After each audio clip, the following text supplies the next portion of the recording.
A'udzubillahi minasyaitonirrajim. Bismillahirrahmanirrahim. Assalamualaikum warahmatullahi wabarakatuh. Ah, Alhamdulillahirabbil alamin. Allahumma sholli ala Muhammad wa ala ali Muhammad. Qala rabbi shrah li sadri wa yassir li amri wahlul 'uqdatam min lisani yafqahu qawli. Rabbi anzilni munzalan mubarakan wa anta khairul munzilin. Amin amin ya rabbal alamin. Alhamdulillahirabbil alamin, teman-teman. Kali ini saya akan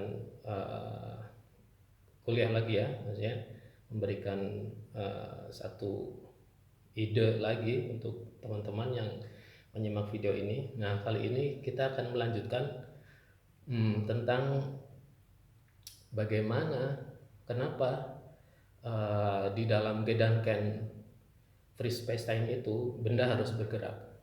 Itu sebetulnya asalnya dari Gedanken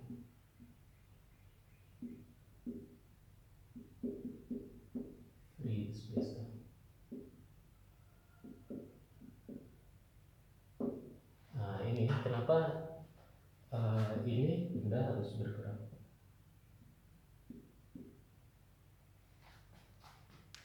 Gitu ya.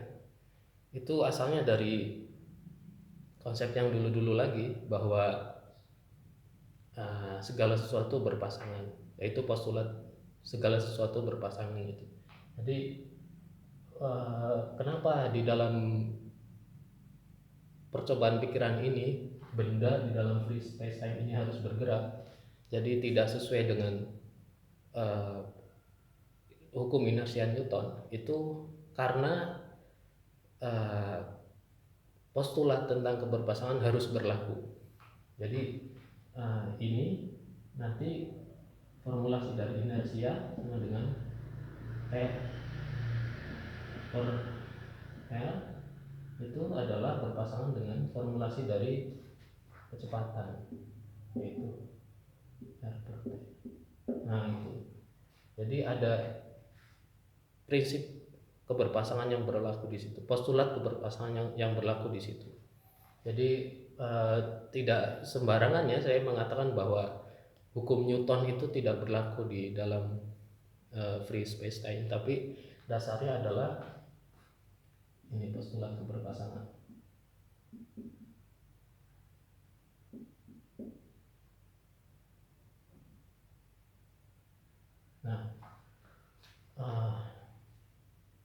Nah, kemudian setelah itu bagaimana implikasinya lagi terhadap semua besaran-besaran dasar di dalam fisika, yaitu misalnya energi, massa kemarin sudah ya, massa, energi, kemudian listrik dan gravitasi.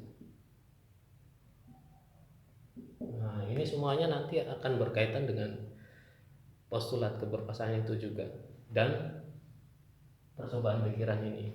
Jadi kali ini saya akan membahas tentang ini ya, bagaimana formulasi, bagaimana keadaan ruang dan waktu di dalam ketika dia itu free, seperti itu ya. Jadi nanti ini 4 besaran ini nanti dulu aja.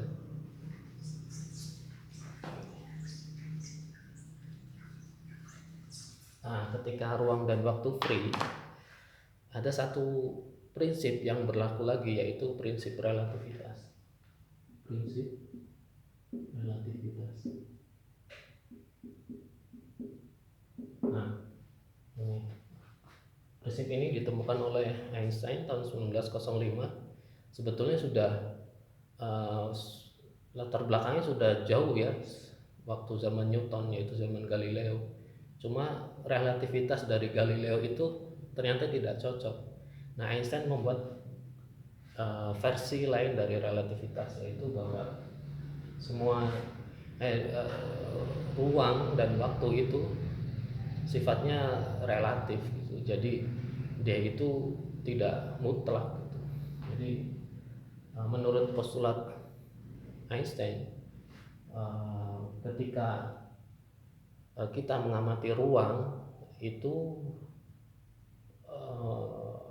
akan terjadi satu perubahan sesuai dengan keadaan kita ketika mengamati ruang itu. Jadi ruang dan waktu itu bukan satu panggung yang statis gitu, tapi dia itu berubah-ubah sesuai dengan kondisi dari si pengamat. Nah, formulasinya seperti ini ya. Sama dengan maka 1 min V kuadrat per C kuadrat R. Ini aksennya R yang diamati. Ini adalah faktor relativitas Einstein. Faktor relativitas.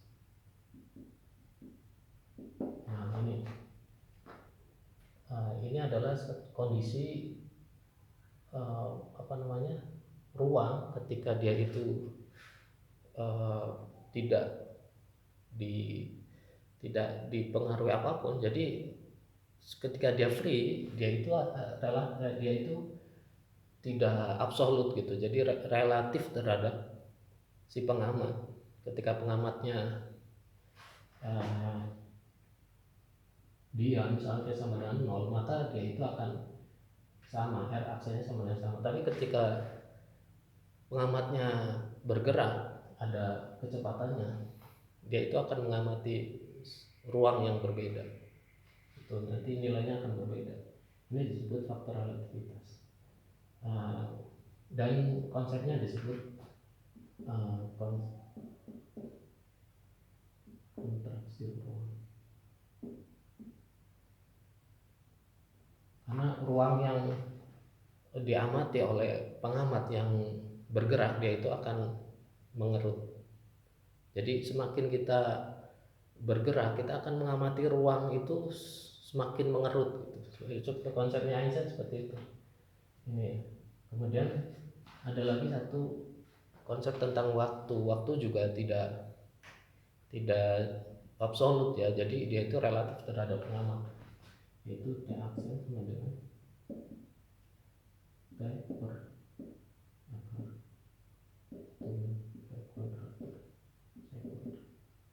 Nah, ini juga faktor relativitas. Konsepnya namanya dilatasi waktu.